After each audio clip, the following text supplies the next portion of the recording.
มเบอร์เกอร์ด้วยค่ะช่วยโอเคพอแล้วค่ะเดี๋ยวมึงเข้าและนี่ค่ะนี่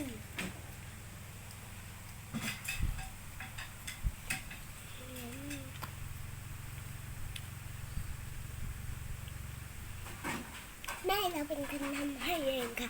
คนใหญ่มากถ้า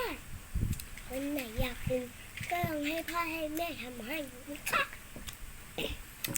แต่ลองกินดูว่ามันจะอร่อยมากแค่ไหนมีอันนี้แล้วก็มีไอ้ข้างใน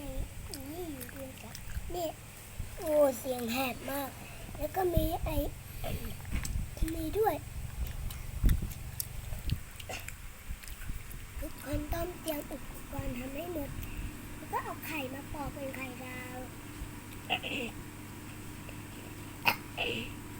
ถ้าใครมีพี่น้อง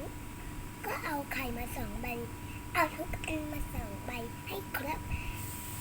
พี่น้อง2 คนจะได้กินด้วยกันค่ะเมื่อกี้ชูนิ้วผิดเรียกชูนิ้ว3ค่ะ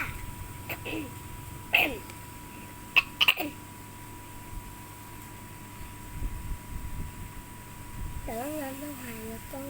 ปิดไปหาก่อนนะคะต้องให้ได้นะคะเลยอย่าเพิ่ง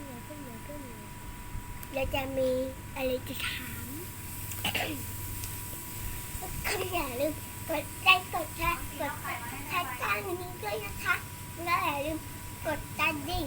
แล้วก็อย่าลืมกดติดตามให้น้องออมสินนี้ด้วยนะคะกดติดตามเพื่อไม่ให้พลาดคลิปใหม่นะคะโอเคบ๊ายบายค่ะปิดคลิปแล้วนะคะ